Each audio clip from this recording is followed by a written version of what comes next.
예, 봄의 전령사 너도 바람꽃이 전하는 소식입니다. 행복한 2월의 마지막 안식이 됩니다. 곧 봄이 옵니다.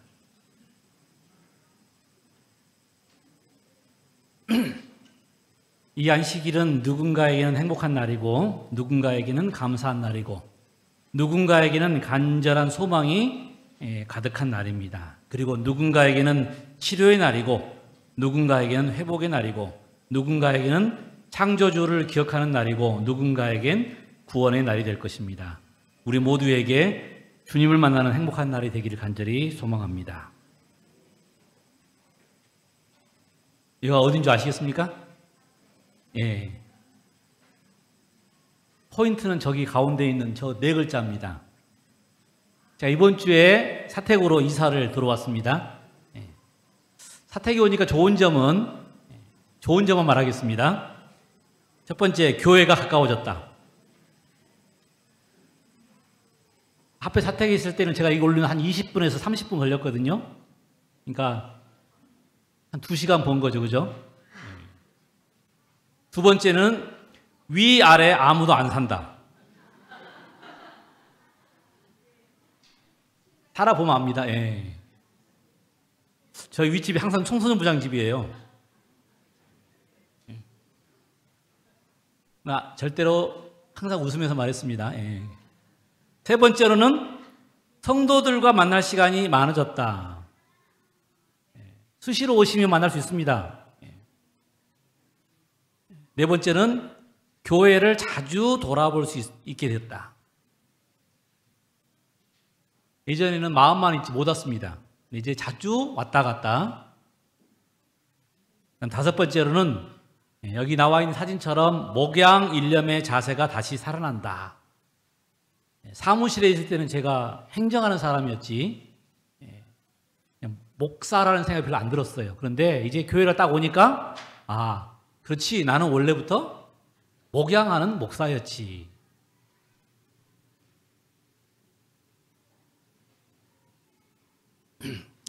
근데 아직은 익숙하지 않고 낯섭니다. 예, 아마 시간이 좀 필요하리라고 생각되어집니다.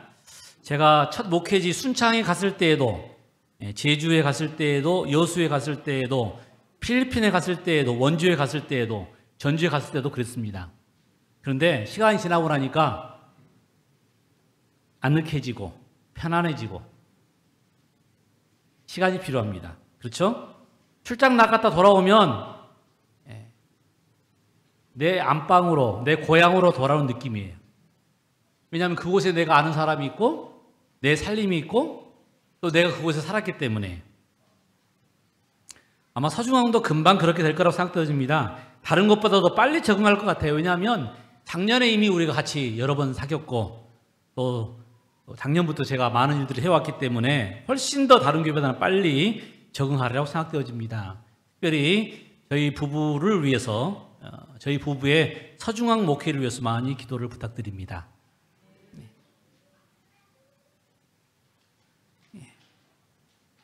사람이 하나님께서 그에게 주신 바 그 일평생에 먹고 마시며 해 아래서 하는 모든 수고 중에서 낙을 보는 것이 선하고 아름다움을 내가 보았나니 이것이 그의 목이로다.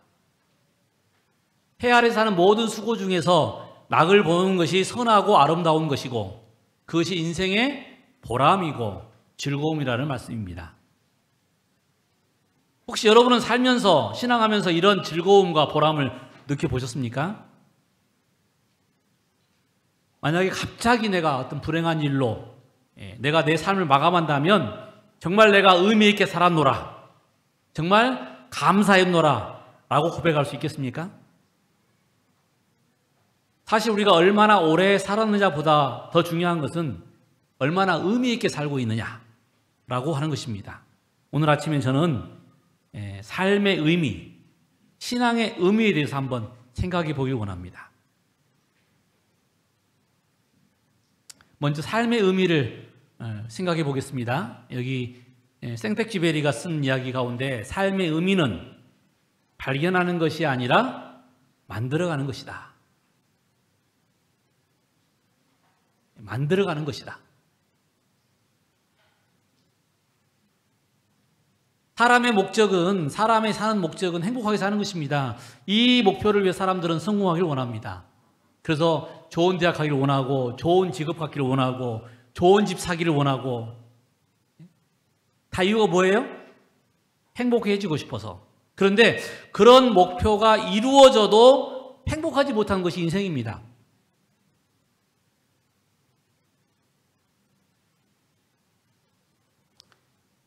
역설적이게도 이렇게 행복을 쫓는 사람들이 가장 많은 나라가 대한민국의 위치인데, 또 가장 많이 자살하는 사람이 많은 것도 어디예요? 대한민국입니다. 더 좋은 일들을 이뤘지만 사람들은 반대로 우울하고 그리고 외롭고 공허합니다. 그럼 이 선진국 중에서 자살률 1위가 어디겠어요? 제일 끝에 빨간 걸로 동그랗게 쳐놨잖아요. 사우스 코리아. 근데 높이를 보세요, 높이를. 다른 나라보다 훨씬 높습니다. 이것도 1등이에요. 한국은 1등을 좋아하는데 다 1등 좋아하거든요. 자살률도 1등입니다.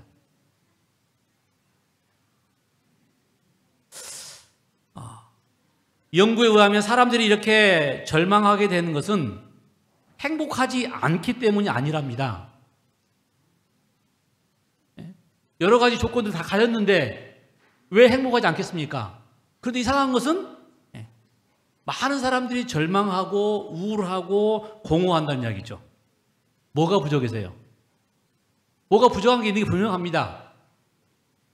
제가 책을 읽다 보니까 삶의 의미를 잃었을 때 이런 일이 일어난답니다.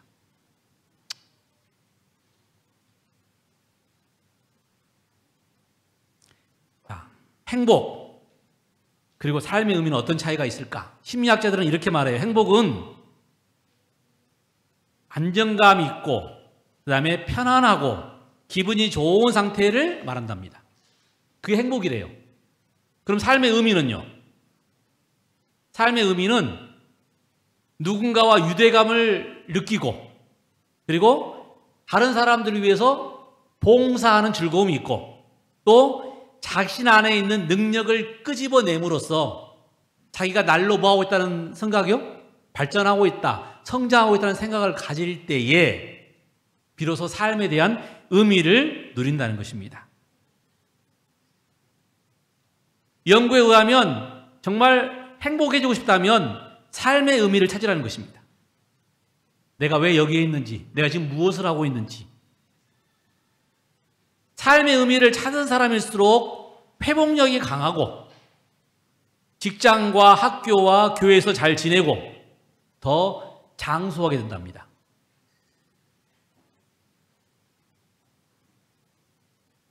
어떻게 하면 그 삶의 의미를 찾을 수 있을까?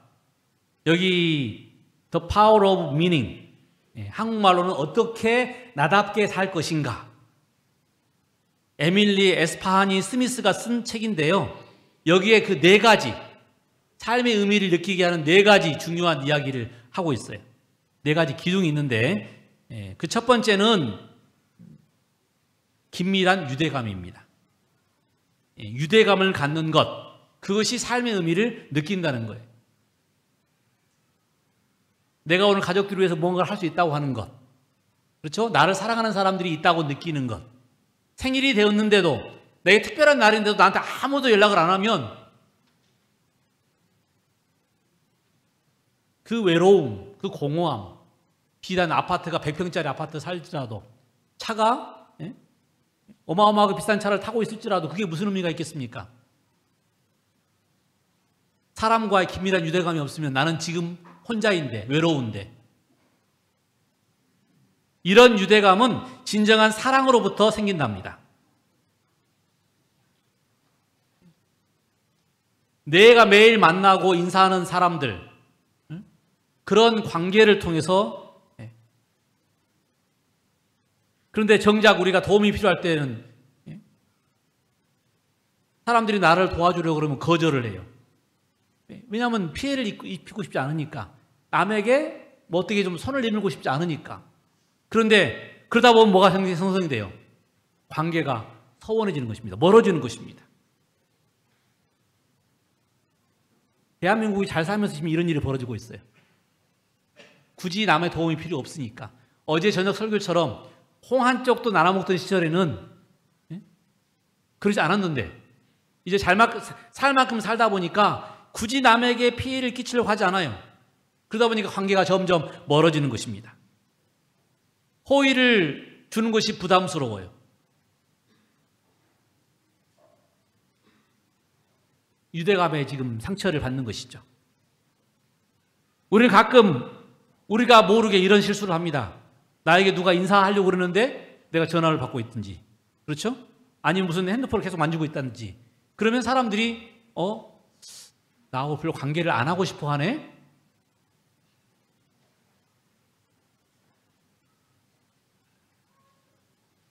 여러분이 사람과의 관계 속에서 정말 친밀하게 대하고 싶다면 그런 작은 일에도 조심해야 돼요. 왜냐하면 그래야 관계가 형성이 되고, 그런 관계가 형성이 될 때 비로소 삶의 의미가 뭐하다고요? 튼튼해지는 것입니다. 두 번째로, 이 책에서는 강한 삶의 목적, 내가 왜 이걸 하고 있는지,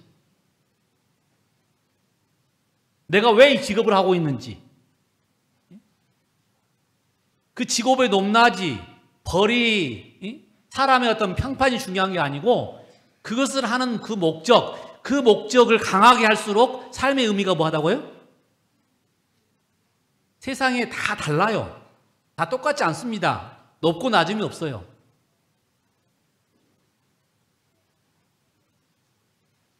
그 의미를 알지 못하면 돈을 많이 버는 의사라도, 변호사라도, 여러분, 실직률이 높은 사람들이 변호사더라고요. 의사들이 마찬가지예요. 내가 왜 이것을 하는지를 모르면 정말 도구에 불과한 것입니다. 가장 불쌍한 사람이 의사라 하잖아요. 왜요? 일평생 누구만 만나요? 환자만. 환자만. 가장 행복한 사람은 의사 부인.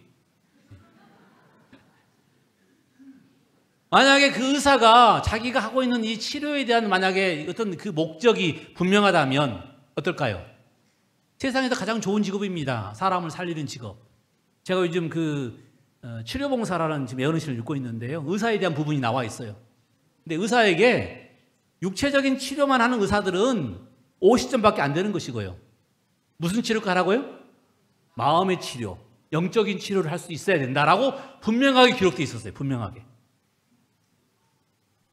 내가 하는 일에 대한 목적을 알아야 합니다.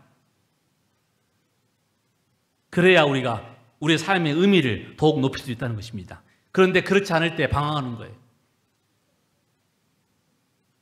그렇지 않을 때 우리는 허무한 것입니다. 세 번째는, 우리의 삶의 의미를 갖게 하는 세 번째는 초월성입니다. 다시 말하면 그 시간과 공간을 떠나서 뭔가에 몰입했을 때 뭘 느껴요? 보람을 느끼고, 내가 할 일이 있다고 하는 것이 얼마나 축복인지 모릅니다. 돈이 많아서 시킬 사람이 많으니까 나는 편하다. 그게 좋은 말씀 드리지만 참 불행한 사람이에요. 왜냐하면 내가 이 일을 하면서 느끼는 그 보람을 남이 가져다 주지는 않습니다. 나이가 들어서 은퇴하고 나면 굉장히 외로워하시더라고요. 적당한 내가 할 일들이 있어야 되는데, 다행히 우리 성도님들은 교회 안에서 그 일을 찾습니다. 가르치고 또 남을 돕고.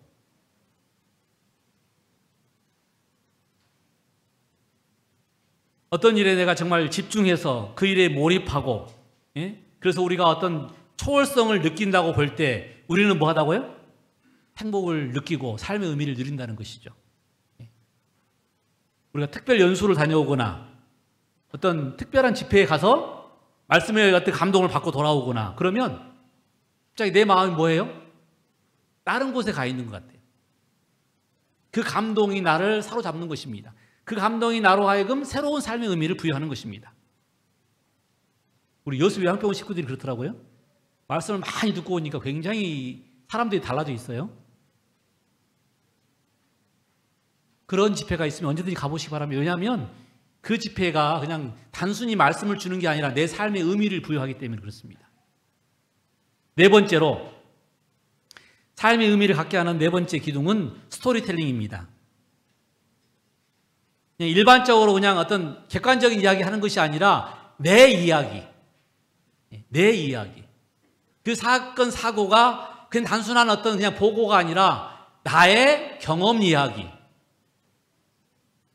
될 때 사람은 삶의 의미를 누린다는 것입니다. 우리가 축구 경기 중에 다리를 다칠 수가 있어요. 그것 때문에 오랫동안 경기에 출전하지 못하고 회복을 위해서 힘쓸 수 있습니다. 그런데 그것을 느끼면서 나는 몇 달 동안 일을 못해서 이렇게 생각한 사람은 불행한 사람이고요. 그런 일을 통해서 내가 더 단단해지고 튼튼해지고 그런 경험이 나를 더 튼튼하게 만든다면 그것은 대단한 일이 되는 것입니다. 삶의 의미를 부여하는 일이 되는 거예요.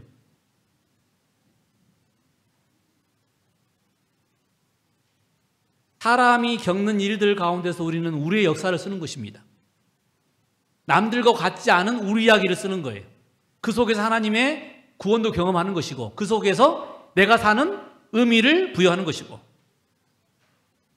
때로는 그 일들이 시간이 걸릴 수도 있습니다. 어떤 사람은 빠르게 어떤 사람은 천천히 속도가 다르더라고요. 그러나 다 나름대로의 삶을 만들고 그 일을 통해서 하나님께서 삶의 의미를 부여하십니다. 저희 어머니 사진입니다. 1980년 저희 어머니가 간암이 걸리셨는데 마지막 말기셨어요. 말기. 얼굴이 까맸어요. 저는 그때 그게 흑달인지도 몰랐습니다. 소화가 안 돼가지고 끄어 가셔가지고 체내로 가셨다가 안 되니까 큰 병원 갔다가 여기 기독병원 왔는데 그냥 치료할 수가 없습니다. 암이 너무 컸습니다.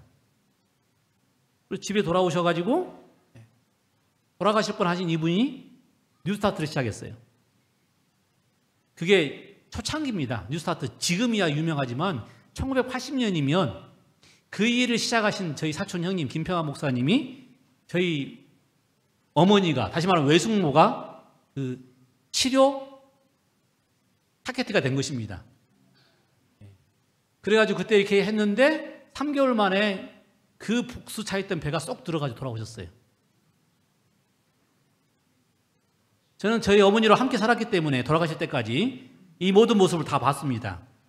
근데 제가 뉴스타트 그러니까 음식, 운동, 물 요것만 생각했는데 저는 살면서 느꼈어요. 그때 저희 어머니의 삶의 의지. 저희 어머니가 늘 저희가 어렸을 때니까 제가 중학교 1학년 때였습니다. 그러니까 어린 아이들이 이제 내가 죽으면 이 아이들이 도대체 어떻게 할 것인가 늘 걱정하셨어요. 그래서 그 힘든 치료 과정을 다 이겨내셨고 철저하게 그 규칙대로 사셨고 그리고 매일 아침마다 저희 어머니 기도를 제가 잊어버릴 수 없는 이유가 뭐냐면 기도 내용은 똑같아요. 기도 내용은 똑같아요. 큰 아들부터 막내까지 늘 반복입니다. 근데 그 기도가 여러분 굉장히 은혜가 있어요. 왜냐하면 똑같은 내용이에요. 왜냐하면 그 일을 통해서는 저희 어머니의 마음을 봤기 때문에 그렇습니다.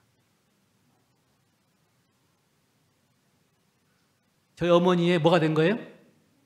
스토리텔링이 된 것이고 저의 스토리텔링이 된 것입니다.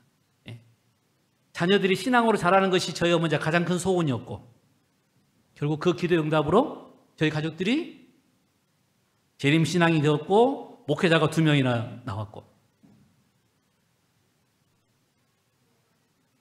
이런 특별한 확실한 의미가 있었기 때문에 저희 어머니께서 그 어려운 이 간암 저절로 나선 게 아니고 그 의지가 저는 저희 어머니의 간암을 이기게 했다고 봅니다. 몇 번의 재발이 있었어요. 다른 사람들은 다 돌아가셨어요. 근데 저희 어머니는 그 재발 때마다 이겨내셨어요. 그 의지가 어디 있습니까? 그렇죠. 자녀들, 어린 자녀들을 생각하시면서 정말 그 신앙으로 이겨내신 것입니다. 우리도 우리의 이 신앙의 의미를 이 삶의 의미를 깨닫는다면 분명히 놀라운 역사가 우리 개인적인 역사에도 일어날 것이라고 확신합니다. 그렇게 살기를 간절히 소망합니다. 두 번째로 신앙의 의미입니다. 즉 하나님께서 우리에게 원하는 것이 무엇인가? 우리가 신앙하는 이유가 무엇인가? 미가서 6장 8절에 보면 사람아 주께서 선한 것이 무엇임을 내게 보이셨나니 여호와께서 내게 구하는 것이 오직 공의를 행하며 인자를 사랑하며 겸손히 내 하나님과 함께 행하는 것이 아니냐. 여러분, 이 신앙이라는 것이 뭐라고요? 하나님께서 우리에게 구하시는 것이 뭐라고요? 공의를 행하며 인자를 사랑하며 하나님과 함께 겸손히 행하는 것. 신앙이라는 것은 하나님께서 살아 계시고 하나님께서 그를 찾아오는 자에게 반드시 가장 좋은 것으로 주신다는 것을 믿는 것입니다. 이건 교회를 다닌다는 표현하고 달라요. 신학을 공부했다는 거 다릅니다. 목회를 해도 신앙 안 할 수 있어요. 신앙이 뭔데요? 신앙은 하나님을 믿는 겁니다. 하나님이 살아 계시는 것을 믿는 것이고, 특별히 일이 잘 나갈 때가 아니라 일이 안 나갈 때에도 하나님은 나와 함께 계시다는 것을 믿는 것입니다. 그것이 믿음이고 그것이 신앙입니다. 하나님과의 거래를 했던 사람들은 이걸 느낄 수가 없어요. 내가 열심히 기도했으니 하나님 나를 축복해 주실 것이다. 그건 거래입니다. 그런데 그리 아니하실지라도, 하나님께서 나를 저 타는 불목 가운데서 꺼내지 아니하실지라도, 나를 죽도록 내버려 두실지라도 나는 그 하나님을 절대적으로 믿겠습니다. 이것이 뭐라고요? 하나님과의 관계를 통한 절대적인 신앙입니다.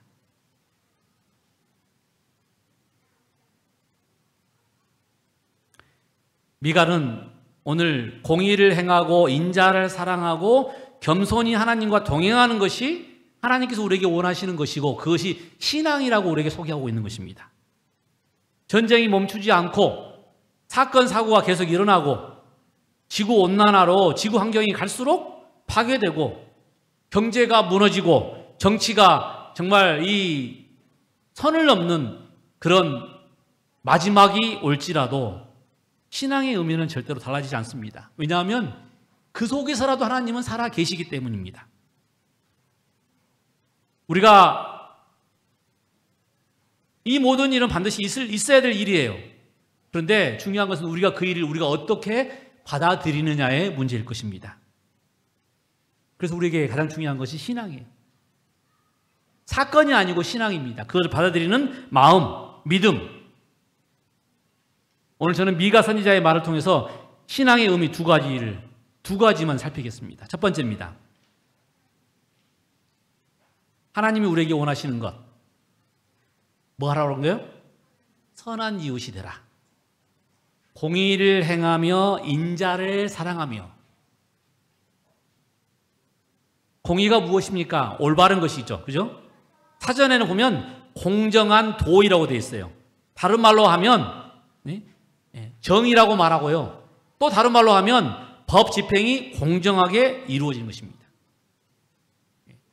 공정과 상식 많이 들어본 이야기죠?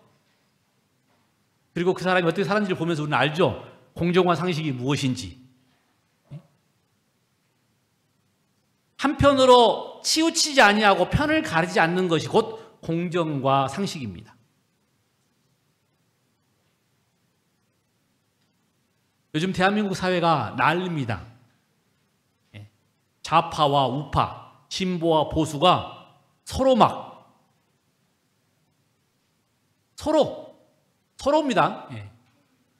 유튜브를 보면 참 재밌어요. 자기 진영에 속한 사람이 잘못을 하면요, 뭐가 돼요? 로맨스가 되고요. 상대방이 그런 일이 있으면 뭐라고 그래요? 불륜이라고 그래요. 말 그대로 네 글자. 내로남불. 진짜 어떤 그 이상한 이야기가 아니라 자기 편이 할 때는 그냥 이해할 만한 사건이야. 그럴 수도 있지. 근데 상대편이 하면 뭐가 된다고요? 예. 아주 나쁜 짓이에요. 예. 법원이 약간 좀 진행을 늦게 했어요. 재판 집행을. 여기 그런 이야기 들어보셨습니까? 그랬더니 난리가 났어요, 지금. 왜 누구만 봐주냐?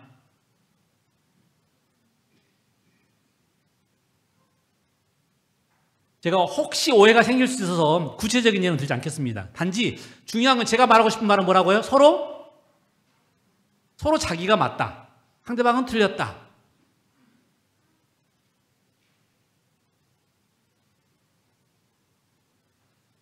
여러분, 이 물컵에는 물이 반이나 차 있습니까? 반밖에 남지 않았습니까? 둘 다 맞아요.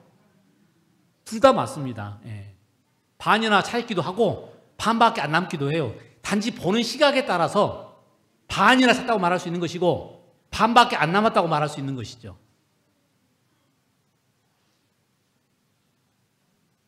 하나님께서는 그렇게 굽어진 시각으로 말하지 말라고 그럽니다. 공의라는 것이 그래요. 공의라는 것이 내가 원하는 대로 아전인수격으로 설명하지 말라는 것이죠. 하나님이 원하시는 바는 우리 모두가 다 구원을 받는 것입니다. 우리 모두가 다 행복한 것입니다. 비가 내리는데 교회 지역만 내리고 비교인 지역은 안 내린다. 햇빛이 비치는데 하나님 잘 믿는 사람들 반만 비추고 안 비치는 밭에는, 안 믿는 사람들 밭에는 비추지 않는다. 여러분, 그럼 하나님 믿으면 됩니까? 안 됩니까? 저 그런 하나님이라 안 믿습니다. 왜냐하면 그 하나님은 지금은 내 편일 때는 좋은데요, 만약에 내 편이 안 되면 어떻게 될까요? 가장 잔혹한 사람이 되는 겁니다. 잔혹한 분이 되시는 거예요. 근데 가끔 우리도 그렇다는 것을 기억해야 합니다.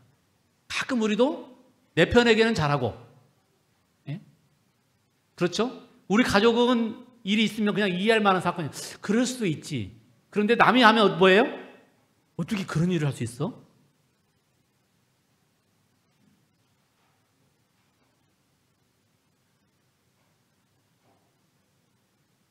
내가 무엇을 가지고 여호와 앞에 나아가며 높으신 하나님께 경배할까?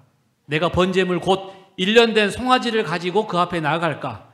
여호와께서 천천의 수양이나 만만의 강수 같은 기름을 기뻐하실까? 내 허물을 위하여 내 맏아들을 드릴까? 여기 1년 된 송아지, 천천의 수양, 만만의 강수 같은 기름, 맏아들, 몸의 열매, 한마디로 뭐예요? 최고의 예물입니다. 최고의 예물. 하나님께서 그 예물을 기뻐하실까? 아니요. 하나님은 오히려 그것을 인해서 탄식하십니다. 왜요? 그들은 지금 하나님께 경배하는 게 아니라 뭐 하고 있는 거예요? 지금 자기의 무엇을 얻기 위해서 하나님을 지금 뭐 하고 있어요? 거래하고 있어요.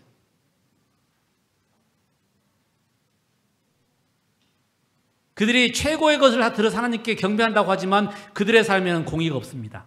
하나님의 자비가 없어요.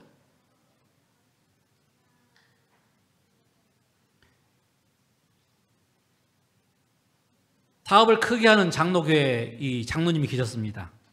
교회에도 굉장히 헌신하고 열성적입니다.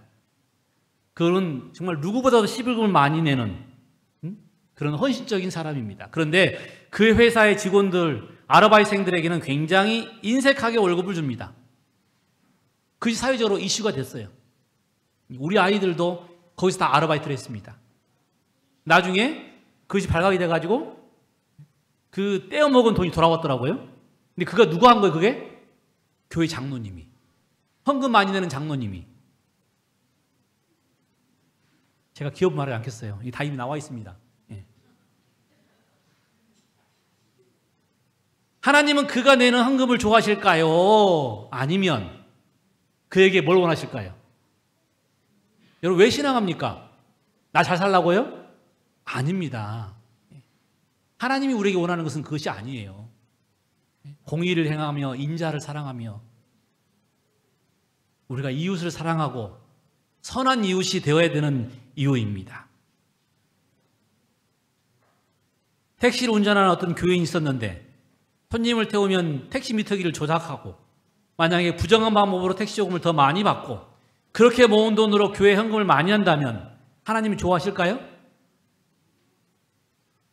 하나님은 그런 것을 보고 좋아하지 않으십니다. 우리 하나님은 그런 하나님이 아니시라는 것입니다. 헌금 내지 않아도 좋습니다. 내가 정말 바르게 살고 사람들에게 바르게 하나님을 나타낼 수 있다면 하나님은 좋아하십니다.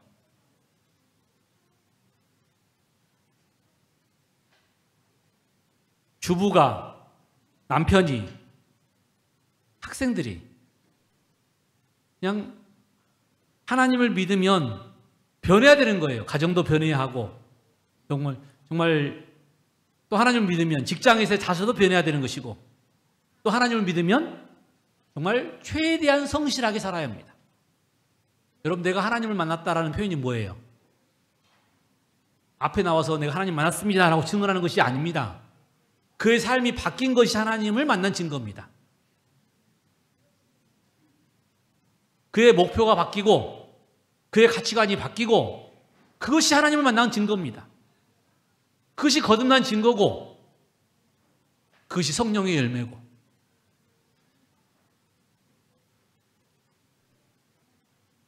하나님을 믿는 것은 우리 자신을 바꿀 것이고 우리의 가정을 바꿀 것이고 우리가 속한 사회를 바꿀 것이고 우리나라를 바꿀 수 있는 능력이 있습니다. 그런데 이렇게 많은 십자가가 있는 나라가 여러분 요즘 참 재밌는 일들이 많지 않습니까? 교회 장로가, 교회 목사가, 교인이라는 사람이 그래서 기독교가 아니라 개독교가 된 것입니다. 우리가 올바로 하나님을 믿는다면 오늘 우리가 이웃에 대하여 우리가 어떻게 해야 될지 여러분 그것이 우리의 예배고 그것이 우리의 삶이고 그것이 우리의 신앙이라는 것입니다. 우리 소중한 성도님들 정말 이 지역사회에서 우리 이웃들에게 늘 빛과 소금의 역할을 감당하는 선한 이웃이 되어서 하나님이 원하시는 믿음이 되기를 간절히 소망합니다. 두 번째, 이 미가서의 이야기에 하나님이 원하시는 것이 나와 있는데 그것은 겸손히 하나님과 동행하는 것입니다. 여호와께서 내게 구하는 것이 무엇이었다고요? 겸손히 하나님과 동행하는 것이 아니냐. 우리는 우리 이웃에게 좋은 이웃이 되어야 할 뿐만 아니라 동시에 우리는 누구의 자녀인 것을 기억해야 돼요? 하나님의 자녀인 것을 기억해야 합니다. 우리가 하나님을 우리 삶에서 잃어버리면 우리의 이 삶의 길이 갈짓자, 이리 갔다 저리 갔다 방황하게 되어 있습니다.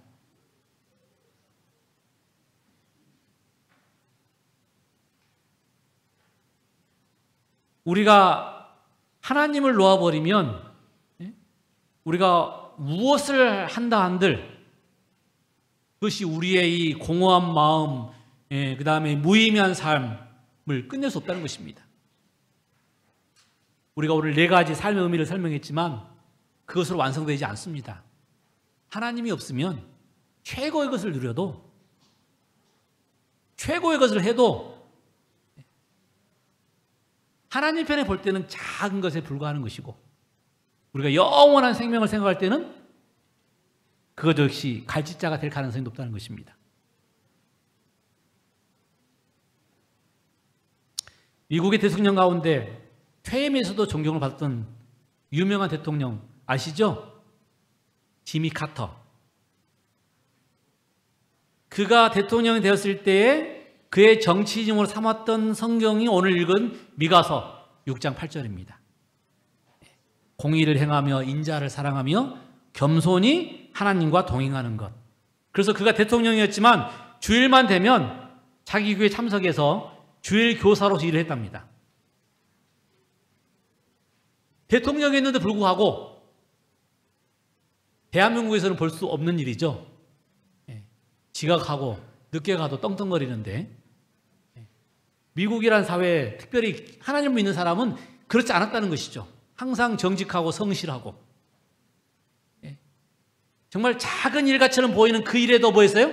최선을 다하고 그래서 후에 그가 퇴임한 후에도 그는 계속해서 주일학교 교사를 했다고 그래요. 변하지 않는 것입니다. 그는 누구 앞에 있기 때문에? 하나님 앞에 있기 때문에. 그 작은 수익을 위해서 얼마나 우리가 변절을 잘하는데요. 하나님 잠시 좀 고개 돌려주세요.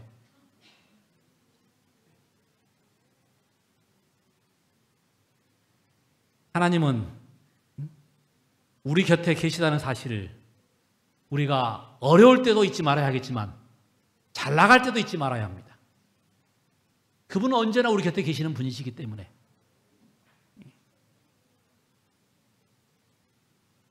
혹시 누군지 아시겠습니까? 이 살아있는 사람을 소개할 땐 조심스러운데, 제가 이분이 뭐 모든 걸 잘했다는 이야기 아니에요. 한 부분만 설명하려고 그럽니다.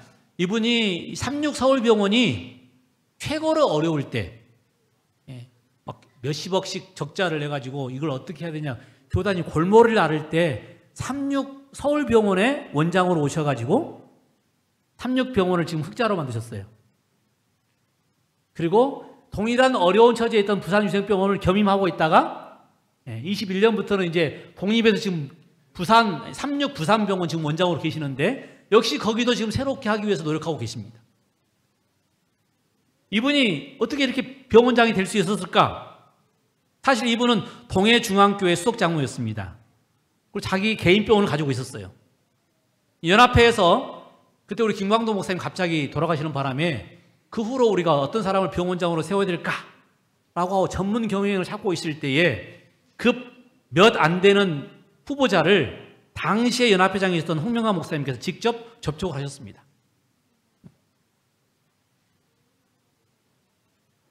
그리고 이 최 원장님도 어떤 사람인가 알아보기 위해서 동해중앙교회 담임 목사에게 전화를 했다고 그래요. 그러자 동해중앙교회 담임 목사가 이렇게 대답했답니다. 이분은 신앙적으로 확실한 분입니다. 저녁 기도회를 포함해서 지금까지 한 번도 교회를 빠지는 것을 보지 못했습니다. 여러분, 교회에 빠지는 것이 뭐 그렇게 대단한 일인가요? 의사라면 바쁜 환자 때문에 또 뭐 다른 중요한 약속들 때문에 빠질 수 있겠죠. 그런데 이분의 신앙은 단 한 번도 예배에 빠지지 않는 사람이었답니다.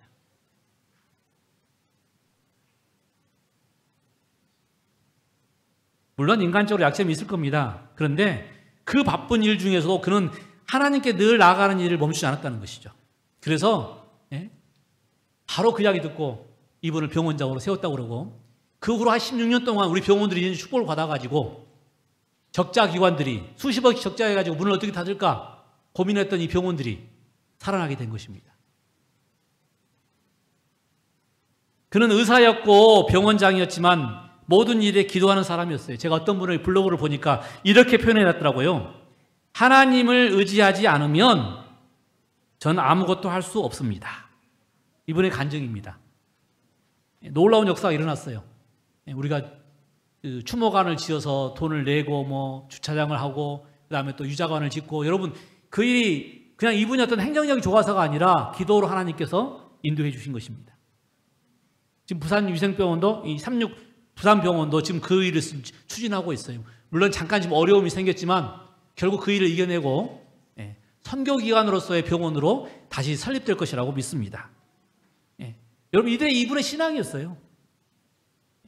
이분이 약간 독재적이고 밀어붙이기를 잘하고 뭐 그 다 들리는 이야기가 있습니다만은 저는 그걸 보지 않고 이 사람이 뭘 본다고요? 신앙. 하나님을 의지하지 않으면 아무것도 할 수 없다고 하는 이 신앙. 기도로 모든 일을 하는 이 신앙. 그것이 하나님께서 원하시는 것입니다. 겸손히 하나님과 동행하는 것. 여러분 우리의 삶은 유한하다는 것을 잊지 마시기 바랍니다. 아무리 크고 완벽한 성도 뭐 했다고요? 결국 무너졌어요. 그러나 우리 하나님은 정말 이 위태위태한 것처럼 보여도 끝까지 영원토록